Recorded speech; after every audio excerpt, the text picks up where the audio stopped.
We do speculate that maybe it is this ongoing censorship motion for which we appended our signatures. But again, how could they involve Honorable the Lord Mayor, His Worship, Elias Lukwago? So it is disturbing. That is why police has to tell us why they dropped them.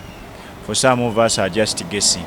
If there is any threat against any person, and that person is capable of being a center of attraction of the population, of masses, of people, that threat cannot be a mere threat. And they were early morning, and they were today early morning picked by our police, and they are currently kept our police station in Katwe as evidence. Of course, we have opened up a general inquiry file to ascertain who could be behind this act of threats, and there's kind of threats that are written there directed towards the honorable members of parliament. Or they stay around and they will be killed. You must run to safety. But this business of saying they will kill you, I mean they will kill you, there will be a few headlines and the next day there will be a burial. I cannot go there. For me, I don't have anyone whom I know outside the borders of Uganda. Every one of mine is here. The threats are on that category of politicians who are extremely very vulnerable in terms of security, and they will gun them down. And Uganda will continue anyway. Analyze the threat levels of the people that, of course, appeared on these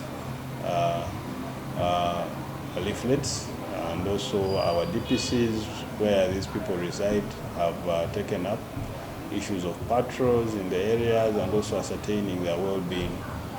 Of course, in the same line, many of them have security details, and we shall also look into the aspect of those that don't have, but it is also is that there are many actors who are opposed to Museven, both from the interior and the exterior, whom you have also to monitor and watch.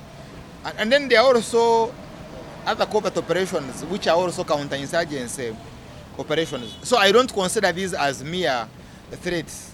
Either you enhance their security or they take care of their security. But considering the wave that we have been having in killings, I see them as dead.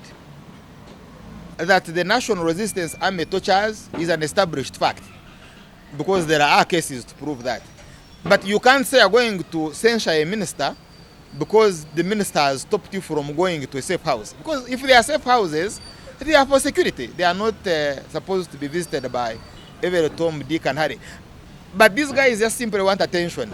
And you, the media, when you don't have something to write about, talk about, then you talk about them. We are now having the phase of locusts, yellow or green, whatever the colors. Then if we don't have something else to discuss, then we'll discuss them. But as of now, there are two dominating areas. One is Enzige, the locust, and the second one is the visiting the bush, the elongation of the private parts of a woman, and the Mutuzo scenario. Actually, by those are more pronounced than these members of the so-called opposition, because they have no issues. You can't have all this space and you don't have an issue to sell about the population, to the population. They are not sincere, because for them they thought Chaguran was going to generate a wave, and now the waters are calm. He is failed to do anything. He can't even generate a wave in any sub-county in Uganda.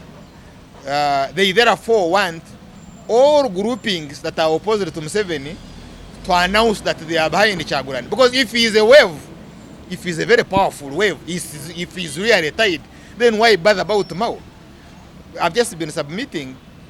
Mao in the previous elections got less than 1%, or around 1%. Sevana Chisto got 1%. BSJ has been around 37%. If Chaguran, as they say, is going to hit Museven above 50%, then why bother about Mao? You go, win at 60%, be declared, and then we fall under the regime of Chaguran. Yeah, jokers, they are simply marking time. Actually, by the way, that's why you see anybody who comes up to say is opposed to Museven, they brand him a pro-Museven, because they want to occupy that space, and it is basically not because they are interested in throwing out Museven. They are merely operatives of Museven. They are marking time. If you want to fight Museven, you should be constructing a very strong secretariat. You should be constructing networks the country over. By now, you should be feeding them. You have got 5 months, 6 months to go to nominations, and you don't feed them anywhere. Because how can you say you're going to fight Museven and your contact in the entire Bunyoro sub-region is Tinkasimbi? and you want to fight Museven and the entire organizer of Ruwero is this guy of Nakaseke. Really? They're just simple jokers. And Kyagulanyi is just a creation of the media.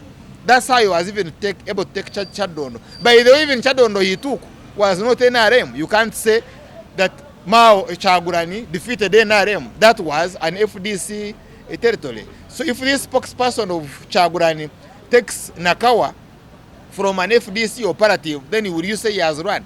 Nothing to do with the tribe. I personally, yes, I am Sulaiman, I am a Muganda, I am a Muslim. When Mao was contesting in Mbale, I was in charge of that election. Actually, I created every way possible for him to win the election. I knew he was unnaturally, and he was contesting against Sebagala Ndassa, who was a Muslim like me and a Muganda. We told Sebagala, you are not fit to be president. It has nothing to do with the tribe. The issue here is not about what members are saying. The issue is the contest between Norbert Mao and Kyagulanyi for the presidency. Mao wants to assume the presidency of the party and then use it to run for president. And yet there was a NEC resolution that decided that this time, like we did in 1999 when we welcomed Besigye, in 2015 when we welcomed Amama Mbabazi, even this time there was a resolution by NEC that we are going to support Kyagulanyi. Kyagulanyi has given that impression that his wave could rise up, young people could rise up, youths, and the Mwanga Chivumbis of this world think that to survive, because they are now very vulnerable constituencies, to survive, they need that wave. But it is empty. It's empty. Have you heard them battling this guy of Kawempe, Mbugatu Gwabata? They are in areas where NRM loses anyway. I want to see Kyagulanyi go to Shere, and there is massive desertion from Museven. I want to see Kyagulanyi go to Ibanda, and there is massive desertion from Museven. And then I will say, yes, this one can do it. Just empty air. Just simply marking time, even if you gave them the whole of DP and there is consensus at 100%, DP doesn't go beyond 16% of the MPs from Uganda. NRM still has 84%. So they are merely jokers. The mistake is Mao's. You should have dismissed them the way they donned Kyagulanyi's insignia, because they went there without clearance from the Democratic Party. They just want to use the name of DP to do business. And what I'm exercising is a constitutional duty, and I can even remind everyone that I am the only organizing secretary in the history of this party who is going to organize 3 delegates conferences. I organized the one in Mbale, I organized the one in Katomi, and I'm organizing the 3rd one. Even when I exit at this point, I have done my work. No organizing secretary has ever organized more than one. I have organized 3. That means experience and knowledge.